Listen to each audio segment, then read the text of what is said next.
तू बता, असली मर्द किसे बोलते हैं? साल 1933 अमेरिका में 4 साल से भयंकर मंदी चल रही थी। पहले जो बॉक्सिंग का चैंपियन था, जेम्स, अब झुग्गियों में रहता था। न पक्की नौकरी, न बिजली का बिल भरने के पैसे। घर इतना तंगहाल कि दूध तक पानी मिला के बच्चों को पिलाना पड़ता। बेटी ने हड्डी तक चूस ली थी हैम की, मगर पेट नहीं भरा। बच्चे बाप की तरफ भूखे पेट देखते रहते। जेम्स मुस्कुराते हुए बोला, कल रात सपने में इतना खाना खा लिया था कि अब पेट भरा है, ये टुकड़ा तुम खा लो। असल में खुद भूखा रहकर बच्चों को खिलाता था। सुबह सुबह खाली पेट ही काम ढूंढने निकल जाता। पहले यही जेम्स 2-2 बार गोल्डन ग्लव्स जीता था। 21 मुकाबलों में कभी नॉकआउट नहीं हुआ। हर कोई कहता था ये आगे वर्ल्ड चैंपियन बनेगा। एक फाइट में $3000 तक कमा लेता था, मगर मंदी ने सब छीन लिया।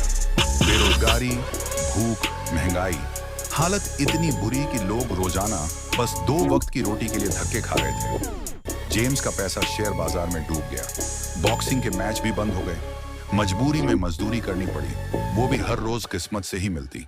कभी नाम निकल आता, कभी खाली हाथ लौट आता। एक दिन घर आया तो पता चला उसका बड़ा बेटा मीट शॉप से सॉसेज चुरा लाया है। जेम्स ने ना डांटा ना मारा, उल्टा बेटे को साथ लेकर दुकान पर जाकर वापस किया। रास्ते में बेटा बोला, पापा, मुझे डर था खाना नहीं होगा तो आप मुझे कहीं भेज दोगे।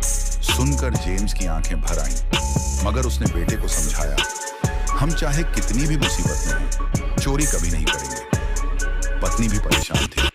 बिल चुकाने के पैसे नहीं, बिजली कट गई, बच्चे ठंड से बीमार, इलाज तक के पैसे नहीं। बेबस होकर उसने बच्चों को रिश्तेदारों के घर भेज दिया। ये देख जेम्स टूट गया, क्योंकि उसने कसम खाई थी बच्चों को कभी घर से अलग नहीं करेगा। आखिरकार वो लाइन में खड़ा होकर सरकारी राहत के $19 लेने गया। उसके लिए ये बहुत शर्म की बात थी, मगर बच्चों को वापस लाने और घर चलाने के लिए मजबूरी थी। फिर जेम्स पुराने बॉक्सिंग क्लब गया, झुके सिर, भीगी आंखों से सबके सामने मदद मांगी। अगर कहीं और रास्ता होता तो यहाँ हाथ न फैलाता।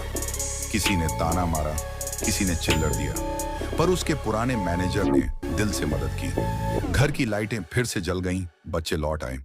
इसी बीच मैनेजर एक और मौका लाया। कल रात एक फाइट है, $250 मिलेंगे, पर सामने वर्ल्ड नंबर 2 हैवीवेट है। तुझे बस पंचिंग बैग बनना है। जेम्स को पैसे की सख्त जरूरत थी। उसने बिना सोचे हाँ कर दी। फाइट से पहले पेट खाली था। किसी ने उसे चावलों की प्लेट दी। चम्मच न था, हाथ चोटिल थे।